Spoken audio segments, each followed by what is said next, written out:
بسم اللہ الرحمن الرحیم۔ السلام علیکم معزز طلبہ کرام، آپ سب کیسے ہیں؟ آج ہم نور الانوار کے سبق نمبر 21 کو پڑھیں گے۔ آج کے سبق کا عنوان ہے قرآن نظم و معنی دونوں کے مجموعے کا نام ہے۔ آج کے ہمارے سبق کی عبارت وَهُوَ اسم للنظم والمعنی سے شروع ہوتی ہے۔ آئیے سب سے پہلے عبارت پڑھ کے اس کا ترجمہ کرتے ہیں، اس کے بعد باقاعدہ سبق کی وضاحت کی طرف بڑھتے ہیں۔ مصنف علیہ رحمہ لکھتے ہیں وَهُوَ اسم للنظم والمعنى جميعا، اور قرآن نظم اور معنی کے مجموعے کا نام ہے، لفظ اور معنی کے مجموعے کا نام ہے۔ تمہید لتقسیمہ بعد بیان تعریفہ، یہ قرآن کی تقسیم کی تمہید ہے اس کی تعریف کے بیان کے بعد، یعنی ان القرآن اسم للنظم والمعنى جميعا لا انہ اسم للنظم فقط، یعنی کہ قرآن بے شک یہ نظم اور معنی دونوں کے مجموعے کا نام ہے، نہ کہ صرف نظم کا نام ہے۔ کما ينبئ عنہ تعریفہ بالانزال والکتابۃ والنقل، جیسا کہ اسی جانب اس کی تعریف بھی وہ اشارہ دیتی ہے، انزال کے ساتھ تعریف کرنا، کتابت کے ساتھ کرنا، نقل کے ساتھ کرنا۔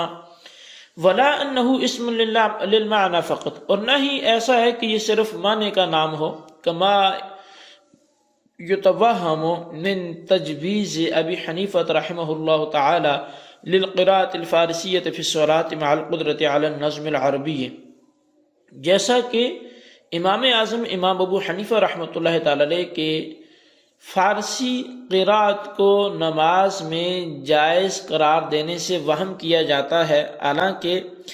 نظم عربی پر کسی شخص کو قدرت ہو اس کے لیے یہ جواز کیا جا رہا ہے، تو اس سے یہ وہم کیا جاتا ہے کہ یہ صرف معنی کا نام ہو، ایسا بھی نہیں ہے۔ وذالک، اور یہ اس لیے کہ لأن الاوصاف المذکورۃ جاریۃ فی المعنی تقدیرا، کہ بے شک جو مذکورہ اوصاف ہیں یہ معنی میں تقدیراً جاری ہیں۔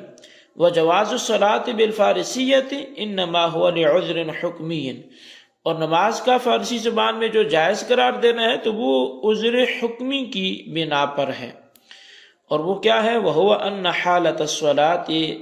حالۃ المناجات، وہ یہ ہے کہ جو نماز کی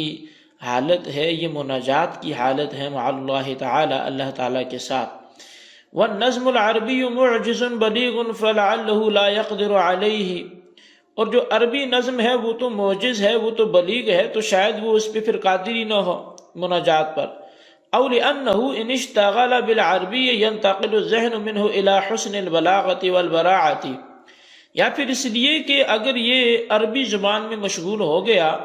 تو اس کا ذہن اس سے بلاغت اور براعت کے حسن کی طرف بھی جا سکتا ہے۔ وَيَتَلَذُّ بِالْأَسْجَاعِ وَالْفَوَاصِلِ، اور یہ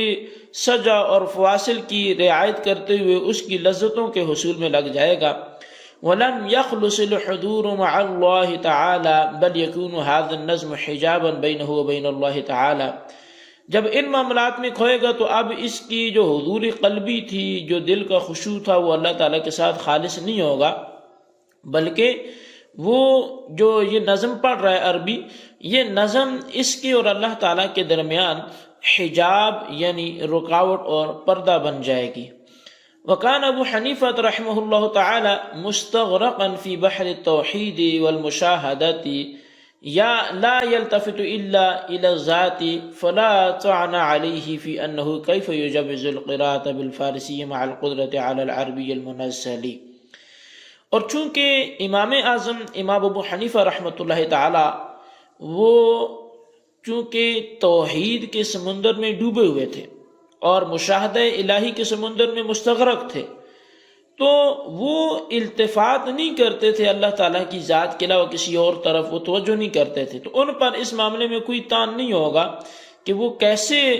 کسی اور زبان میں قرات کو جائز قرار دے سکتے ہیں، حالانکہ بندہ عربی منزل جو نازل کردہ کتاب ہے ان الفاظ کی قرات پر قادر ہو۔ وَأَمَّا فی ما سوى الصلاۃ فهو یراعی جانبہما جميعا، جبکہ امام اعظم دیگر جو قرات کے محل ہیں، تو یعنی نماز کی قرات کے علاوہ میں، تو وہ پھر نظم و معنی دونوں کی رعایت کرتے ہیں، جبکہ نماز میں فارسی کی وہ کیسے اجازت دے سکتے ہیں؟ جی طلبہ کرام، یہ ہمارے آج کے سبق کی عبارت اور اس کا ترجمہ تھا۔ اب آئیے کچھ توضیح و تشریح کی طرف بڑھتے ہیں۔ تو سب سے پہلے تو یہ بات ذہن میں رکھیں کہ بلاغت جو ہے وہ کلام فصیح کا مقتضی حال کے مطابق ہونا، اس کو کہتے ہیں۔ براعت، فصاحت، سجا، فضیلت انسان کے کلام منصور میں وہ لفظ ہے جو جملہ کے آخر میں واقع ہو، پھر اسی مناسبت سے دوسرے جملے کے آخر میں بھی وہی لفظ واقع ہو۔ جیسے منار کی ابتدائی عبارت الحمدللہ سے لے کر القویم تک 3 جملے میں، اور ہر جملے کے آخر میں میم ہے، بس ہر جملے کے آخر میں میم لا کر سجا کی رعایت کی گئی ہے۔ اور اگر اس طرح کی صورت قرآن پاک میں واقع ہو تو اس کو فاصلہ کہتے ہیں، جس کی جمع فواصل آتی ہے۔ جیسے سورہ ضحیٰ ہے تو ہر جملہ الف مکسورہ پر ختم ہوتا ہے، والضحیٰ واللیل اذا سجا ما ودعک ربک وما قلی، تو الف مکسورہ پہ ہر جملہ ختم ہوتا ہے۔ صاحب منار آگے چل کر قرآن کی تقسیم بیان فرمائیں گے، اس لیے تمہید کے طور پر یہ بیان فرما رہے ہیں کہ قرآن کس چیز کا نام ہے۔ تو اس بارے میں 3 قول ہیں۔ ایک یہ ہے کہ قرآن فقط نظم کا نام ہے، یعنی لفظ کا نام ہے۔ دوسرا قول یہ ہے کہ قرآن فقط معنی کا نام ہے، اور تیسرا قول یہ ہے کہ قرآن نظم اور معنی دونوں کے مجموعے کا نام ہے۔ ماتن اور شارح دونوں کے نزدیک یہی تیسرا قول جو ہے وہ زیادہ صحیح ہے۔ اب تیسرے قول کے صحیح ہونے کی دلیل وہ مختلف آپ نے اس حوالے سے پہلے سنی بھی ہوں گی، کیونکہ قول اول کے دلائل سے نظم کا قرآن ہونا یہ ثابت ہوتا ہے، اور قول ثانی کے دلائل سے معنی کا قرآن ہونا یہ ثابت ہوتا ہے، اور دونوں سے نظم اور معنی کے مجموعے کا قرآن ہونا یہ ثابت ہو جائے گا۔ تو لہٰذا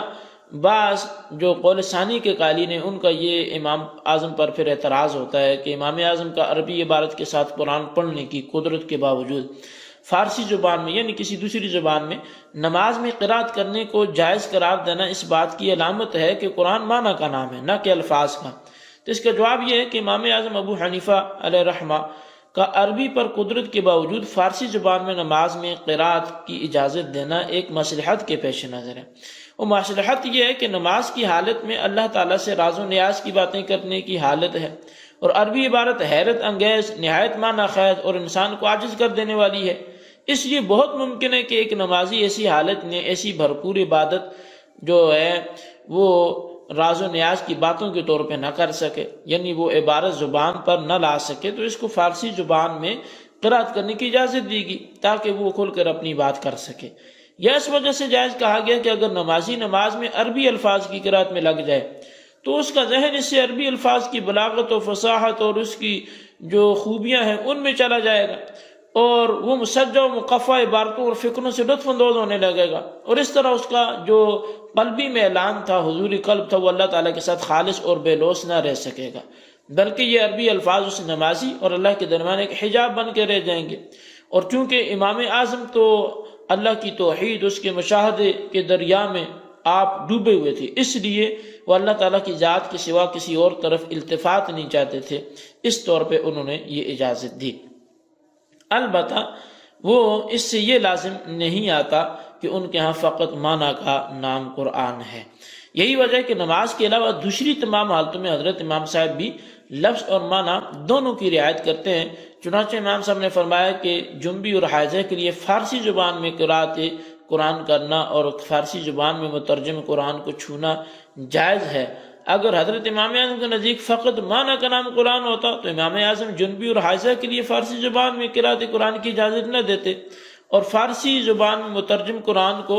ان لوگوں کے لیے چھونا جائز قرار نہ دیتے۔ تو بہرحال حاصل کلام یہ ہے کہ امام اعظم ہوں تو ان کے ہاں قرآن جو ہے وہ نظم اور معنی دونوں کے مجموعے کا نام ہے، اور چونکہ جو قول اول کے قائلین ہیں تو وہ کہتے ہیں انا انزلناہ قرآنا عربیہ، ہم نے قرآن کو عربی میں اتارا، تو وہ اس کو الفاظ پر دلیل بناتے ہیں، اور دوسرے قول کے قائلین وَإِنَّهُ لَفِي زُبُرِ الْأَوَّلِينَ سے وہ